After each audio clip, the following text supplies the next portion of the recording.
Friends, આજે હું share કરીશ તમારી સાથે ઉત્તરાયણ સ્પેશિયલ ઊંધિયું બનાવવાની રેસીપી. તો આપણે ગુજરાતી સ્વાદવાળું ઊંધિયું બનાવીશું. હવે સૌથી પહેલાં આપણે ગ્રીન પેસ્ટ બનાવી લઈશું. તો અહીંયા લસણ ને લીલા મરચાં લઈ લઈશું. આપણે સૂકું લસણ પણ નાખીએ છીએ અને લીલું લસણ પણ નાખીશું. તો અડધી વાડકી લીલું લસણ પણ લીધું છે આપણે. 4 ટુકડા આદુના એડ કરીશું. હવે 2 મોટી ચમચી તલ એડ કરીશું. 1 નાની વાડકી સિંગદાણા એડ કરીશું, જેથી થોડુંક તો એનાથી આપણો રસો ઠીક થશે. તો થોડુંક કોપરાનું છીણ એડ કરીશું, 2 થી 3 ચમચી જેવું. હવે ધાણા એડ કરીશું 1 વાડકી. હવે આપણે પાણી વગર જ પીસી લેવાનું છે ને. હવે આપણે પીસી લીધું છે, તો ચેક કરી લઈશું. તો સરસ આ રીતથી પેસ્ટ જેવું બનાવી લીધું છે. આમાંથી જ આપણે મસાલો કરવાનો છે, એટલે આમાં જ આપણે બીજા મસાલા એડ કરી દઈશું. તો મોટા વાસણમાં પેસ્ટ કાઢી લીધી છે મેં, અને રવૈયા પણ ભરવામાં આ જ મસાલો યુઝ કરીશું આપણે. તો અહીં આગળ 2 ચમચી આપણે સેવનો ભૂક્કો લઈ લઈશું. સ્વાદ પ્રમાણે મીઠું એડ કરીશું આપણે અંદર. અડધું લીંબુ એડ કરીશું આપણે અંદર, જેથી ખાટો મીઠો સ્વાદ આવશે. ગરમ મસાલો 1.5 ચમચી ધાણા જીરું પાવડર એડ કરીશું. 1 ચમચી ગરમ મસાલો એડ કરીશું. 2 ચમચી દળેલી ખાંડ એડ કરીશું આપણે.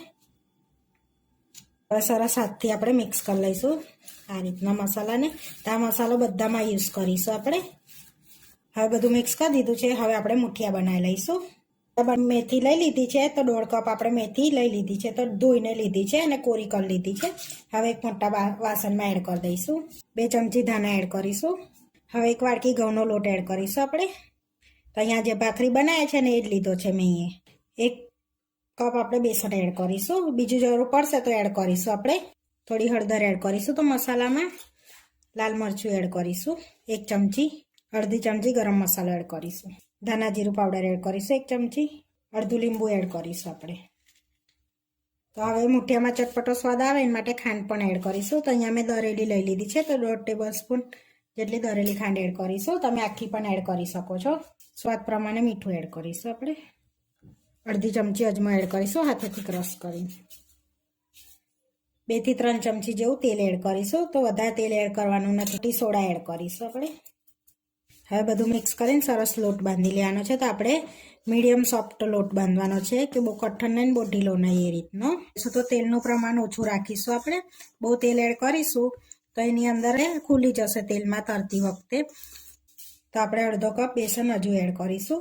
હવે થોડું થોડું એડ કરતા જઈશું આપણે. બહુ ઢીલો નહીં બહુ કઠણ નહીં, મીડિયમ એવો લોટ બાંધી લેવાનો છે.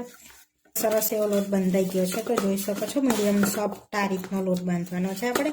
તો બહુ પાણીની જરૂર નથી પડી આપણે આટલો લોટ બાંધવામાં. 3 થી 4 ચમચી જેટલું. તો સહેજ તેલવાળો હાથ કરીને આપણે મુઠિયા વાળી લેવાના છે. તો તમે કોઈ પણ સાઈઝના વાળવાના છે.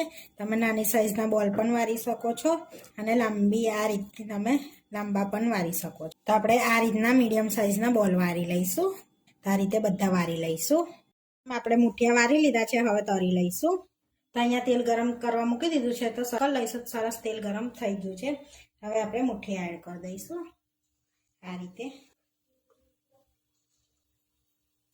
આપણે મુઠિયાને અંદર મૂકવાના છે, અને અંદર મુકાઈ જાય પછી ધીમા તાપે આપણે એને તરવાના છે. તો હવે બધા મુઠિયા એડ કરી દીધા છે. હવે ધીમા તાપે આપણે એને તરા દઈશું, જેથી અંદર સુધીને ચડી જાય. હવે 1 મિનિટ જેવું તરા દઈશું, પછી આ રીતના પલટાઈ લઈશું. આ રીતે ધીમા તાપે સરસ એવા તરાવા દઈશું. બ્રાઉન કલરના તરાવા દેવાના છે આપણે. હવે આપણે મુઠિયા તરાઈ ગયા છે. આ રીતનો કલર રાખવાનો છે. હવે આપણે તેલની તારી અને પ્લેટમાં લઈ લઈશું ને, અને આ રીતે બીજા પણ તરી લઈશું. શક્કરિયાને અને બટાકાને પણ તરી લઈશું. હવે ધીમા તાપે સરસ એવા તરાવા દઈશું આપણે. બટાકા તરાઈ ગયા છે, તો પ્લેટમાં લઈ લઈશું આ રીતે. સુરણ ને રતાળું પણ આપણે તરી લઈશું. અહીંયા સુરણ અને રતાળું પણ એડ કરી દઈશું આપણે. હવે સરસ બેવને તરી લઈશું ધીમા તાપે. તો હવે કાચા કેળા આપણી પાસે નથી એટલે નથી એડ કર્યા. તમારી પાસે હોય તો કાચા કેળા તરીને એડ કરી દેવા. તો હવે આને પણ પ્લેટમાં આપણે લઈ લઈશું. હવે આપણે રવૈયા પણ એડ કરવાના. 4 ભાગ પાડી લીધા છે, અને આ રીતે પાણીમાં એડ કરી દીધા હતા. હવે આપણે જે ગ્રીન મસાલો બનાવ્યો તો ને એ એડ કરી દઈશું. અંદર થોડો થોડો ભરી દઈશું આ રીતે. તમે તરીને પણ ભરી શકો છો. આપણે આખા ભર્યા છે ચારે બાજુ. ભરી લઈશું બધા એ રીતના ભરી લેવાના છે ચારેય ભની. આ રીતે રીંગણને પણ ભરી લીધા છે. આપણે ગ્રીન મસાલો આમાં પણ થોડોક એડ કરીશું. ગ્રીન પેસ્ટ 2 થી 3 ચમચી જેવી મિક્સ કરી દઈશું આમાં આપણે. હવે મિક્સ કરી લીધું છે. તો અહીંયા આપણે 3 જાતની પાપડી લીધી છે, એના બિયા કાઢી લીધા છે અને 3 જાતની પાપડીના છોડા બી લીધા છે. હવે આપણે એને ધોઈ લઈશું. હવે પાપડીને આપણે ધોઈ લીધી છે. હવે ઊંધિયું વઘારી લઈશું આપણે. હવે આપણે કઢાઈમાં તેલ લઈ લઈશું. ઊંધિયામાં તેલનું પ્રમાણ વધારે હોય છે. 1 વાટકી લઈશું આપણે તેલ ઊંધિયા માટે. હવે ગરમ થવા દઈશું આપણે તેલને. હવે તેલ ગરમ થઈ ગયું છે. રાઈ અને જીરું અડધી ચમચી એડ કરીશું. તતડવા દઈશું હવે એને. હવે બધું સરસ તતડી ગયું છે તો ખડા મસાલા એડ કરીશું. તો 4 મરચાં લીધા છે, 3 થી 4 લવિંગ, તજના ટુકડા 2 લીધા છે અને તમાલપત્ર એડ કરી દઈશું. ચપટી હિંગ એડ કરીશું અને શેકી લઈશું. અને જે ગ્રીન મસાલો બનાવ્યો છે ને એને અંદર એડ કરી દઈશું આપણે. સરસ એને બી શેકી લઈશું આપણે. મિક્સ કરી અને શેકી લઈશું પહેલાં આપણે ગ્રીન મસાલો.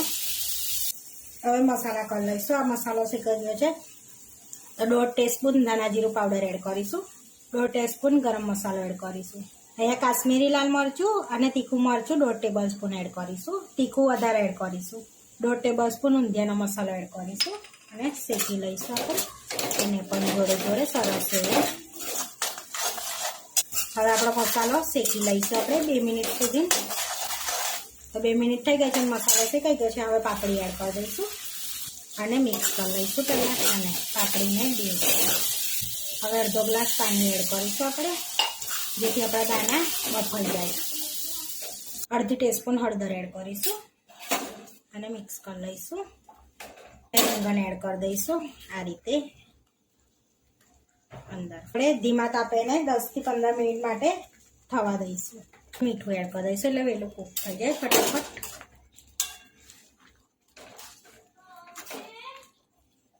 ઢાંકીને થવા દઈશું. 15 થી 20 મિનિટ થઈ ગઈ છે તો હવે આપણે જોઈ લઈશું. કારણ કે વચ્ચે તો આપણે હલાવતા રહેતા હતા એટલે આપણે સરસ એવા રીંગણાને એવું ચડી ગયું છે. તો 2 મુઠિયાનો ભૂક્કો એડ કરી દઈશું આપણે અંદર, જેથી સરસ એવું ઠીક લાગશે થોડુંક આ રીતે. આ બધું આપણે તરેલું છે ને એ એડ કરી દઈશું આ રીતનું બધું સરસ એવું. હવે સ્વાદ પ્રમાણે મીઠું એડ કરીશું આપણે અને મિક્સ કરી લઈશું બધું સરસ એવું. 5 મિનિટ માટે આપણે થવા દઈશું ઢાંકીને જ. હવે જે મુઠિયા બનાવ્યા હતા ને એ એડ કરી દઈશું આપણે બધા અંદર આ રીતે અને મિક્સ કરી લઈશું. હવે 1 વાટકી ધાણા એડ કરીશું આપણે. અડધું લીંબુ એડ કરી દઈશું ઉપરથી, સરસ ટેસ્ટ આવશે. હવે મિક્સ કરી લઈશું. ગોળ એડ કરીશું આપણે. હવે મિક્સ કરીને સરસ એવું ઓગાળી લઈશું ગોળને એને. 2 મિનિટ થવા દઈશું એટલે સરસ ઓગળી જશે ગોળ એવું. ડબલ થઈ જશે તો આપણું ઊંધિયું બનીને રેડી થઈ ગયું છે. 2 મિનિટ થઈ ગયા છે અને ઊંધિયું સરસ એવું રેડી થઈ ગયું છે. હવે આપણે પૂરી જોડે ગરમા ગરમ સર્વ કરી લઈશું. અને આપણે સર્વ કરી લઈશું તો ગરમ ગરમ પૂરી લઈ લઈશું આપણે. હવે ઊંધિયું લઈ લઈશું આપણે. હવે દાણા એડ કરીશું થોડા. ઉત્તરાયણ સ્પેશિયલ ઊંધિયું બનીને રેડી થઈ ગયું છે. આ વિડીયો જોવા માટે મારી ચેનલને સબસ્ક્રાઈબ કરો, લાઇક કરો અને શેર કરો અને તમે જરૂરથી ટ્રાય કરો. ફરી મળીશું નવા વિડીયોમાં. કોમેન્ટ કરીને જરૂરથી જણાવજો કે તમને આ મારી રેસીપી કેવી લાગી.